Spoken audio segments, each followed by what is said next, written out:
Life story channel में आपका स्वागत है। आइए आज मैं आपको सुनाती हूँ इमोशनल स्टोरी। बूढ़ी माँ अपने दरवाजे की चौखट पर चुपचाप बैठी थी। सूरज ढल चुका था, लेकिन उनके चेहरे पर उदासी की छाया जैसे दिन भर से गहरी होती जा रही थी। जीवन की 70 बसंत पार कर चुकी अम्मा की आंखों में अब न आंसू थे, न ही कोई शिकायत, बस एक मौन पीड़ा थी जो उन्हें भीतर ही भीतर तोड़ रही थी। वे सोच रही थी, क्या इसी दिन के लिए उन्होंने अपने बच्चों को लाड़ प्यार से पाला था? क्या इसी दिन के लिए उन्होंने भूखी रहकर उन्हें पेट भर खिलाया था? खुद पुराने कपड़े पहनकर उन्हें अच्छा पहनाया था? हर छोटी खुशी में बच्चों को आगे रखा, उनके सपनों को अपना बनाया। लेकिन आज वही बच्चे बड़े हो गए, अपने अपने संसार में खो गए, और अम्मा रह गई इस वीरानी चौखट पर। न कोई हाल पूछने आता है, न कोई पास बैठता है। वे तो बस दूर से आते बच्चों के पदचिन्हों की ओर टकटकी लगाए देखती रहती हैं। क्या कोई लौटेगा? हर सांस के साथ उनके दिल में यही सवाल उठता है, क्या माँ होना बस त्याग और अकेलेपन का दूसरा नाम है? क्या वृद्धावस्था का मतलब बस इंतजार और तिरस्कार है? चौखट पर बैठी बूढ़ी अम्मा की आंखें जवाब ढूंढ रही थीं, लेकिन जवाब कहीं नहीं था। घर के दूसरी तरफ छोटे बेटे और बहू का घर था। वहीं से हर रोज की तरह आज भी भिन्न भिन्न व्यंजनों की खुशबू हवा में तैर रही थी। तड़के की महक, गर्मा गर्म पराठों की सुगंध, पकौड़ों की हल्की खुशबू। जैसे ही हवा का झोंका आता, वो सारा स्वाद अम्मा की नासिका से टकरा कर सीधा उनके दिल तक उतर जाता। लेकिन उस सुगंध में अम्मा के लिए कोई आमंत्रण नहीं था, कोई पुकार नहीं थी। वो महज हवा में घुली एक याद बनकर रह गई थी। उस वक्त की, जब अम्मा रसोई में खुद वही सब बनाकर पूरे परिवार को खिलाती थी। वक्त दिन के 11 बजने को आया था। आसमान में सूरज चढ़ चुका था, लेकिन बूढ़ी अम्मा के पेट में अब तक एक दाना भी नहीं गया था।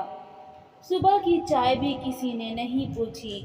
उनकी झुर्रियों से भरे चेहरे पर एक ढकी सी मुस्कान थी, जो शायद खुद को दिलासा देने के लिए ही थी। उन्होंने अपनी गठीली उंगलियों से पेट पर हाथ रखकर जैसे खुद को समझाने की कोशिश की, कोई बात नहीं, भूख तो अब आदत बन चुकी है।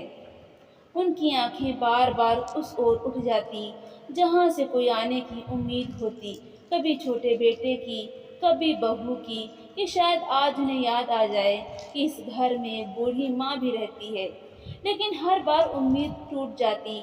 दरवाजे पर लगी चौखट भी अब अम्मा की तरह मौन थी, सहमी हुई, झुकी हुई। कभी उन्होंने यही बेटे को गोद में खिलाया था, दूध की एक बूंद के लिए खुद भूखी रही थी, पर आज वही बेटा पास होते हुए भी इतना दूर हो गया कि माँ की भूख भी अनसुनी रह गई। यह भूख अब सिर्फ पेट की नहीं, बल्कि रिश्तों की भी थी, जिसका स्वाद न महक में था, न शब्दों में। बस एक चीज थी जो हर सांस के साथ गहराती जा रही थी, आंखों में इंतजार और दिल में एक छोटी सी उम्मीद लिए कि शायद आज कुछ अच्छा खाने को मिल जाए। भूख अब केवल शरीर की नहीं रही थी, आत्मा भी जैसे सूख चुकी थी। तभी अंदर से बहू थाली में कुछ लेकर आई, 2 सूखी रोटियां और एक कटोरी में बिना तेल बिना नमक की सूखी सब्जी। थाली अम्मा के सामने रखते हुए बहू ने जैसे कोई रस्म की अदायगी की हो। अम्मा ने नजरें थाली पर डाली। वे रोटियां इतनी सख्त थीं कि लग रहा था जैसे पत्थर हों, और सब्जी, वो तो जैसे सब्जी का नाम लेकर उसका अपमान कर रही थी। अम्मा ने थाली को देखा, फिर बहू को। कांपते हाथों से रोटी को छूते हुए धीमे स्वर में कहा, बहू, ये सूखा खाना नहीं खाया जाता इस उम्र में। कुछ रसदार होता तो रोटी भिगो कर निगल जाती, अब तो दांत भी साथ नहीं देते। अम्मा ने ये बात किसी ताने में नहीं कही थी, बस एक विनती थी, एक निवेदन जिसमें भूख से ज्यादा दर्द था। पर बहू का चेहरा एकदम तमतमा गया। उसने गुस्से से थाली की ओर देखा और चिढ़ते हुए बोली, अम्मा, इस उम्र में भी जीभ पर कंट्रोल नहीं है आपका? आपको तो जैसे होटल का खाना चाहिए हर रोज।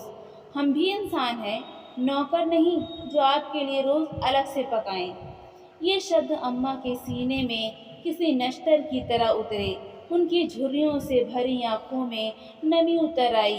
कभी जिन हाथों से बहू को दुलारा था, आज वही हाथ थरथरा रहे थे।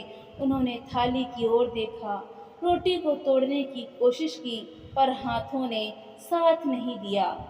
गला रूंध गया था, भूख अब जैसे गुम हो गई थी। बहू कुछ और बड़बड़ाती हुई वापस मुड़ गई, लेकिन अम्मा की आंखें अब थाली की तरफ नहीं, बल्कि आसमान की ओर थीं। शायद वे ऊपर वाले से पूछ रही थी, क्या इसी दिन के लिए इतने त्याग किए थे?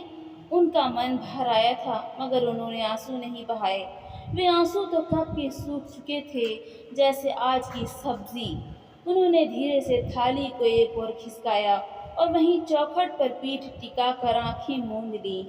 एक सूखी रोटी और दो शब्दों ने आज अम्मा को सिर्फ भूखा नहीं छोड़ा, उन्हें अंदर से तोड़ भी दिया। अब उन्हें भूख से नहीं, पर रिश्तों की बेरुखी से डर लगने लगा था, और ये हर दिन गहराता जा रहा था।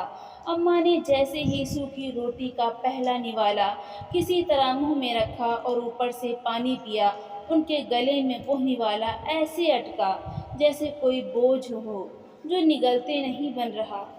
तभी भीतर से पोते की आवाज़ आई, माँ रायता और दाल दे दो ना। यह सुनते ही बहू के चेहरे का रंग फीका पड़ गया।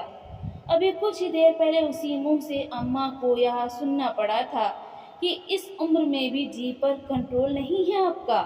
और अब वही बहू अपने बेटे के लिए तुरंत फुरन से दाल और रायता परोसने भागी जा रही थी, जैसे बेटा कोई राजा हो और उसकी फरमाइश हुक्म।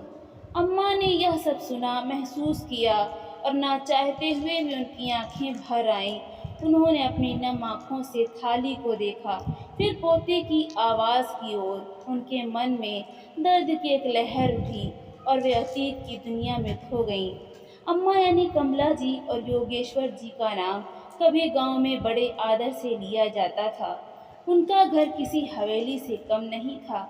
चौड़ा आंगन, बड़ी बड़ी अलमारियां और खेतों की ऐसी भरमार कि नज़रों से पूरी ज़मीन देख पाना भी मुश्किल था। खेती बाड़ी का इतना बड़ा काम था कि हर मौसम में मजदूरों की लाइन लगी रहती थी। धान, गेहूं, सरसों, गन्ना, हर फसल लहलहाती थी, जैसे ज़मीन खुद ब खुद आशीर्वाद दे रही हो। घर में सब कुछ ठीक चल रहा था। खेत खलिहान की देखभाल, बेटे भी पिता के साथ खेतों का काम देखते थे। एक बेटी सीमा अपनी शादीशुदा जिंदगी में खुश थी। बहुओं में भी रास्ता थी, सब में नियमितता थी। लेकिन फिर एक दिन ऐसा आया जिसने कमला जी की जिंदगी की किताब का सबसे बड़ा पन्ना ही फाड़ दिया। वो सुबह भी आम सी थी, लेकिन जब योगेश्वर जी ने सीने पर हाथ रखकर एक दर्द भरी सांस ली, कमला जी को समझ नहीं पाई। अस्पताल तक ले जाने की नौबत भी नहीं आई। वो बस एक सिसकी भर कर अपनी जीवन संगिनी की गोद में हमेशा के लिए चुप हो गए। कमला जी के लिए यह किसी तूफान से कम नहीं था। वो शख्स जो उनके जीवन का संबल था, जो हर फैसले में साथ खड़ा था, जो अपने शांत स्वभाव से हर दर्द को गले लगाकर मुस्कुरा देता था, आज वो मौन हो गया। पूरा गांव उमड़ पड़ा। अंतिम संस्कार में सबने कहा, योगेश्वर साहब जैसे लोग बार बार जन्म नहीं लेते। मगर कमला जी की आंखों से आंसू नहीं रुके। वो सिर्फ पति नहीं खोई थी, अपना साया, अपना साथी, अपनी जिंदगी की बुनियाद खो चुकी थी। अब सब कुछ था, धन, जमीन, मकान, लेकिन वो नहीं थे जिनकी मौजूदगी से ये सब घर कहलाता था। वो दिन कमला जी के जीवन का एक ऐसा मोड़ बन गया जहाँ से शुरू हुई तन्हाई, उपेक्षा और एक बूढ़ी माँ की अंतहीन प्रतीक्षा। सम्मान और अपनापन फिर कभी लौट कर नहीं आया।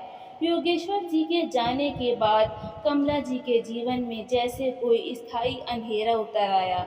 वो सहारा, वो चुपचाप समझ लेने वाला साथ अब नहीं रहा। लेकिन उन्हें एक सुकून था कि उनके बेटे योगेश्वर जी की बनाई हुई विरासत को संभाल लेंगे, एकजुट रहेंगे और उनके संस्कारों की लाज रखेंगे। शुरुआत में तो सब ठीक चला, लेकिन दोनों बेटों ने खेती बाड़ी का काम संभाल लिया। खेतों में हल भी चलता और मशीनी देख रेख भी। कमाई भी अच्छी हो रही थी। लेकिन एक दिन छोटे बेटे ने ज़मीन बेचकर अपना बिजनेस शुरू करने की इच्छा जाहिर की। बस यहीं से लालच और अहम का बीज दोनों बेटों के मन में पलने लगा। बड़े बेटे ने भी कह दिया, पहले बंटवारा करेंगे, फिर कोई अपनी ज़मीन बेचना चाहे तो खुशी से बेचे।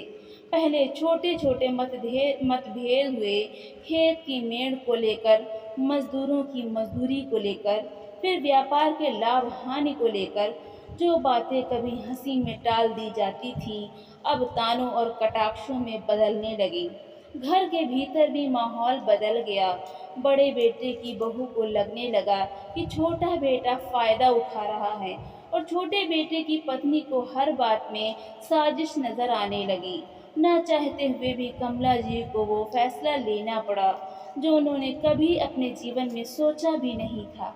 जिस घर को उन्होंने अपने हाथों से सींचा, संवारा और सहेजा था, जहाँ हर ईंट में उनकी ममता और हर दीवार में उनके आंसू और हंसी की कहानियाँ गुथी थीं, आज उसी घर का बंटवारा करना पड़ रहा था। सुबह सबको बैठाकर उन्होंने कांपते हाथों से वो कागज निकाला जिस पर घर और खेतों का बंटवारा लिखा था। बेटों की आंखों में संतोष था, अब सब न्यायपूर्ण तरीके से मिल रहा था। लेकिन माँ के दिल की हालत किसी ने न देखी, और उस दिन सिर्फ संपत्ति नहीं बटी थी, एक माँ भी बंट गई थी। इन झगड़ों की सबसे बड़ी मार पड़ी उस माँ पर जिसने दोनों को अपने आंचल में बराबर प्यार देकर बड़ा किया था।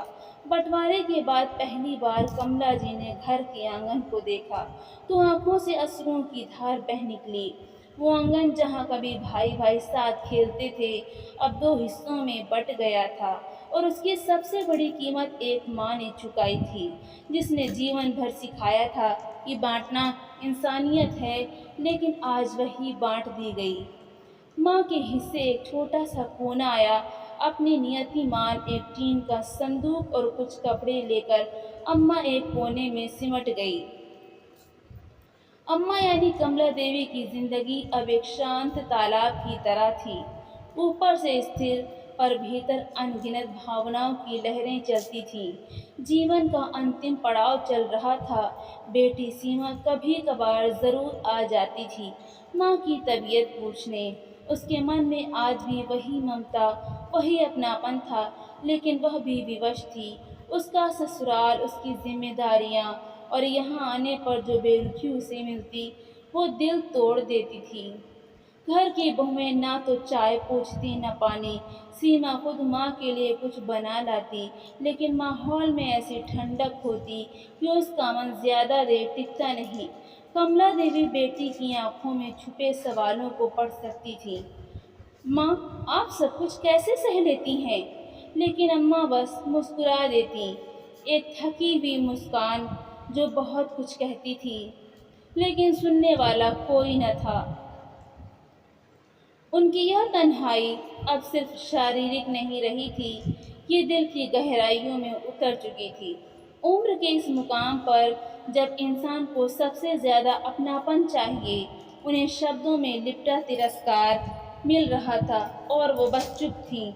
शायद इसलिए नहीं कि कहने को कुछ नहीं था, बल्कि इसलिए कि अब सुनने वाला कोई नहीं था।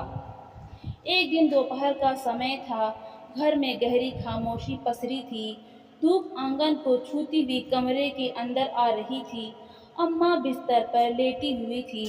उनकी तबीयत कुछ दिनों से ज़्यादा ही खराब हो रही थी। बड़ी बहू रमा, जो अक्सर घर में झाड़ू पोंछे की निगरानी करती थी, उस दिन खुद ही कमरे की सफाई करवा रही थी। नौकरानी से हर कोना साफ करवाते हुए उसकी नज़र अचानक उस पुराने लोहे के संदूक पर पड़ी जो अम्मा के कमरे के कोने में रखा था। मिट्टी से सना हल्का जंग लगा, लेकिन उस पर लगे मजबूत ताले ने एक झलक में ही रमा के मन में सवालों की आग भड़का दी। संदूक हमेशा बंद ही रहता था। अम्मा उसे कभी किसी के सामने नहीं खोलती थी, न ही कभी कोई उसे छू सकता था। इस संदूक को न छूने की अम्मा ने सख्त हिदायत दी थी। اور اس کو ان کی استھیوں کے ساتھ گنگا میں وسرجت کرنے کی اچھا بھی بتائی تھی۔ آج جب اماں کی طبیعت ٹھیک نہ تھی تو رما کے من میں جو بات برسوں سے کھٹکتی آئی تھی کہ آخر اس صندوق میں ایسا کیا ہے، رما سوچنے لگی ضرور اماں نے اس میں کچھ چھپا رکھا ہے، ہو نہ ہو بیٹی کے لیے کچھ گہنے یا زمین کے کاغذ، سب کچھ بانٹ لیا، لیکن اس صندوق کو وہ کیوں نہیں کھولنے دیتی۔ رما کا من سوچوں کے بھنور میں ڈوبنے لگا۔ اس نے دھیرے سے صندوق کی اور قدم بڑھائے، تالے کو چھوتے ہی جیسے اماں کی چھوی آنکھوں میں کوند گئی۔ ساودھان کرتی، ڈانٹتی سی، رما نے ہاتھ کھینچ لیا، لیکن بھیتر کی بے چینی اب شانت نہیں ہونے والی تھی۔ شک کی چنگاری بھڑک چکی تھی۔ اب رما نے ٹھان لیا تھا وہ یہ راز جان کر رہے گی۔ اس کے بھیتر اب یہ جاننے کی کھلبلی مچی تھی کہ کہیں اماں نے بیٹی کے لیے کچھ بچا کر تو نہیں رکھا۔ کیوں نہیں دیتی اس صندوق کو کھولنے کی اجازت؟ رما نے آخرکار نرنے لیا کہ اب اس بات کو سب کے سامنے لانا ہوگا۔ اس نے اپنے پتی، چھوٹے دیور، اس کی پتنی، یہاں تک کہ اپنی نند سیما کو بھی بلا لیا۔ پورا پریوار ایک ہی چھت کے نیچے آ بیٹھا، لیکن کارن کچھ اور تھا، صرف ایک صندوق کی سچائی جاننا۔ کملا جی کو رما کی اس حرکت پر بہت دکھ ہوا۔ سبھی ان کے کمرے میں جا کر بیٹھ گئے۔ کملا دیوی تھوڑی سہمی، تھوڑی آہت تھی جب ان سے کہا گیا اماں صندوق کھولیے۔ ان کی آنکھوں میں ایک چبھن تھی۔ انہوں نے منع کیا، یہ میرا ہے، اس میں جو ہے وہ کسی کے بانٹنے کے لیے نہیں ہے۔ اس پر سب نے مل کر ان پر آروپوں کی بوچھار کر دی۔ بڑی بہو نے کہا آپ نے سب بانٹ دیا، پھر یہ صندوق کیوں بچا رکھا ہے؟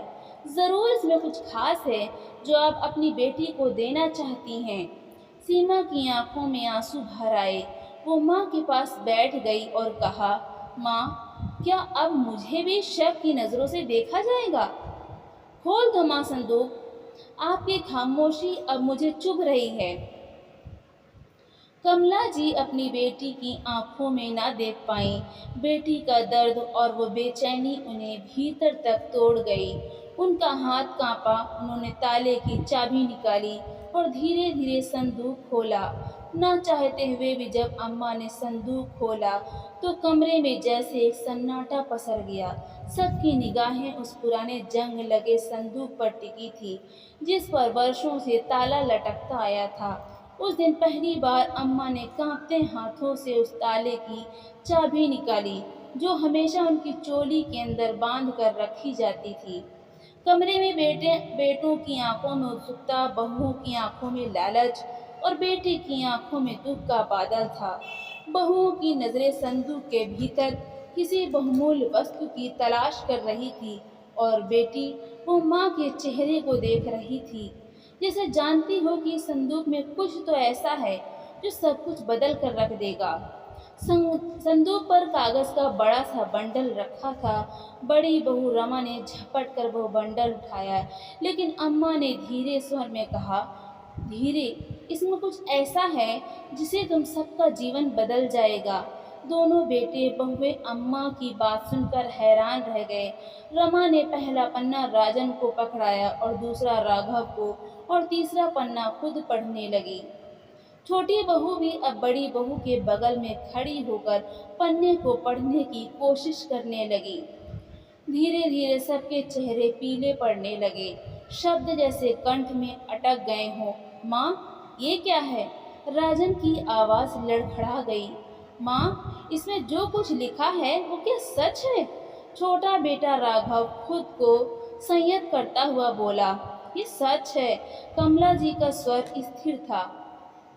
اماں کی آواز تھر تھرانے لگی تھی۔ آنچل سے آنسو پونچھتی ہوئی اماں نے بھرائے گلے سے کہا تم دونوں نے میری کونکھ سے جنم نہیں لیا ہے، لیکن میری ممتا میں کبھی کوئی کھوٹ نہیں تھا۔ کمرے میں گہرا سناٹا چھا گیا۔ ان کے شبد جیسے ہوا میں گونج اٹھے ہوں اور ہر دیوار سے ٹکرا کر لوٹ آئے ہوں۔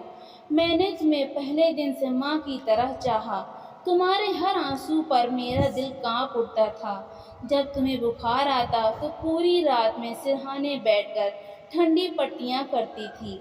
जब तुमने चलना सीखा, तुम्हारा पहला स्कूल, पहला इनाम, पहला झगड़ा, सब मैंने देखा, सहा, सीखा और जिया। उनकी आवाज़ टूटी, फिर जुड़ी। मैंने तो ये भी नहीं चाहा था कि तुम कभी जानो कि तुम मेरी कोख से नहीं हो।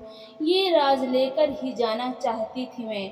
लेकिन आज जब मेरी ममता पर शक हुआ, तो अब मुझे ये सब करना पड़ा। वहाँ पर खड़े हर किसी की आंखें भर आईं। अम्मा ने 40 साल से अपने सीने में दफन राज को आज खोल दिया था। ना चाहते हुए भी आज 40 साल पहले की यादें ताज़ा हो रही थी। उन्होंने कहना शुरू किया, हमारी शादी को 14 साल हो चुके थे, पर हमारी झोली में कोई संतान नहीं थी। योगेश्वर जी बहुत समझदार और शांत स्वभाव के थे। उन्होंने कभी मुझ पर कोई दबाव नहीं डाला, लेकिन इतने सालों में मुझे अपने भीतर एक अधूरापन सा लगने लगा था। हर त्योहार, हर तीज, हर करवा चौथ एक कसक छोड़ जाता था कि काश कोई मुझे माँ कहने वाला कोई होता। फिर एक दिन गांव के मंदिर के पास लगे अनाथालय के मेले में हम गए, जहाँ बच्चों ने अपनी अपनी हुनर की प्रदर्शनी लगाई हुई थी। वहीं एक झूले के पास दो छोटे भाई खड़े थे। एक की उम्र कोई 2 साल रही होगी और दूसरा लगभग 3 साल का। दोनों की आंखों में डर था, पर चेहरों पर मासूमियत ऐसी कि सीधा दिल में उतर जाए। मुझे पता नहीं क्या हुआ, मैं झुककर उन्हें गोद में लेने लगी। एक पल को उन्होंने भी मुझे बाहों से ऐसे पकड़ा जैसे बरसों से मेरा इंतजार कर रहे हों। उस रात मैं सो नहीं सकी। मैंने योगेश्वर जी से कहा, हम क्यों ना इन्हें अपने घर लाएं? वे थोड़ी देर शांत रहे, फिर बोले, अगर तुम तैयार हो तो मैं भी। और उस दिन के बाद वे दोनों हमारे जीवन का हिस्सा बन गए।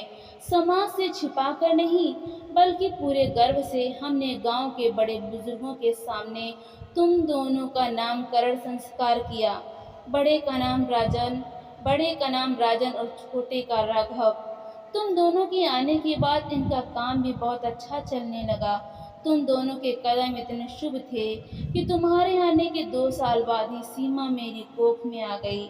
लेकिन पहली बार माँ बनने का सुख तुम दोनों ने ही दिया था मुझे, इसलिए मैंने तुम दोनों को गोद लिया, बच्चा समझा ही नहीं, हमेशा अपनी कोख का अंश ही माना। पर आज जो व्यवहार हो रहा है वो शायद इसलिए है कि खून का रिश्ता नहीं था।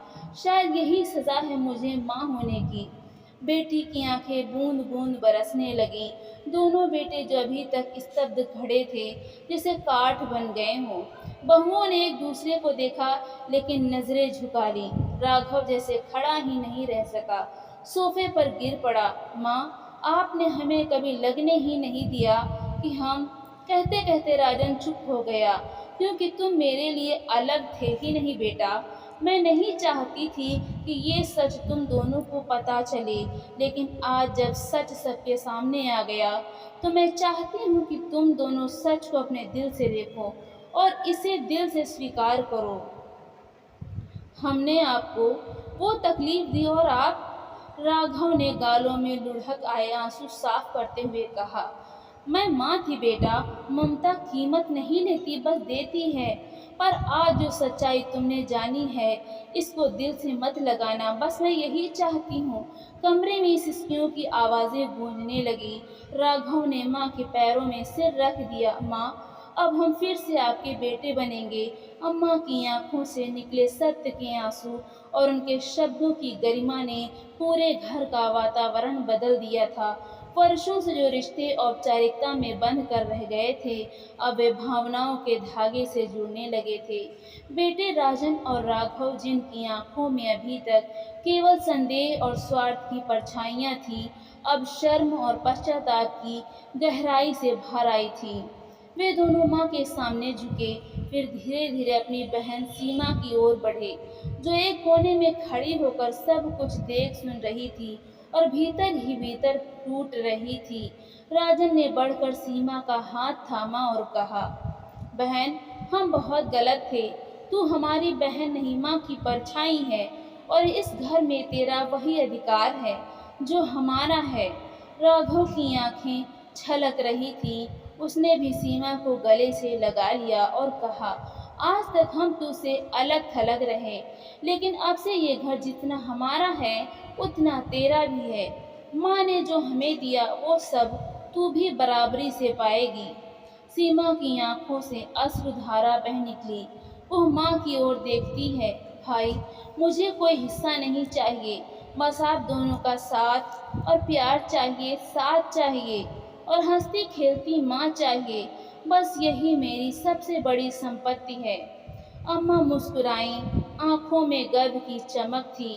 اس دن گھر کی دیواروں نے دیکھا، جہاں سندیہ اور سوارتھ کی جڑیں تھی، وہاں اب ممتا، اپناپن اور سچا ناتا پھلنے پھولنے لگا تھا۔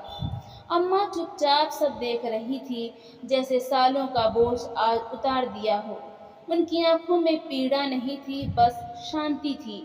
تینوں بچے ماں سے لپٹ گئے۔ کملا جی نے دونوں بیٹوں کو اپنی جھرری دار باہوں میں بھر لیا۔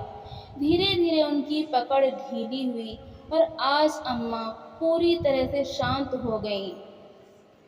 ان کی سانسیں اب تھم چکی تھیں، چہرہ اسی شانت مسکان میں ڈھلا تھا جیسے آج کسی تپسوینی کو موکش کی پراپتی ہوئی ہو۔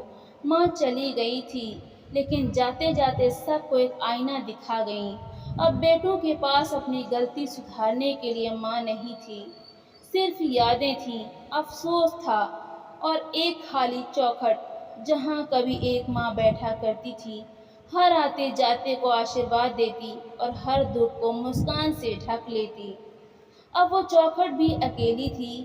آج راجن اور راگھو صحیح معنوں میں اناتھ ہو گئے تھے۔ تو دوستوں، آپ کو یہ کہانی کیسی لگی؟ لائک کریں، شیئر کریں اور کمنٹ کر کے ہمیں ضرور بتائیں، اور ایسی ہی کہانیاں سننے کے لیے ہمارے چینل کو سبسکرائب کرنا بالکل بھی نہ بھولیں۔ تو ملتے ہیں اگلی نئی کہانی کے ساتھ۔ بہت بہت دھنیہ واد۔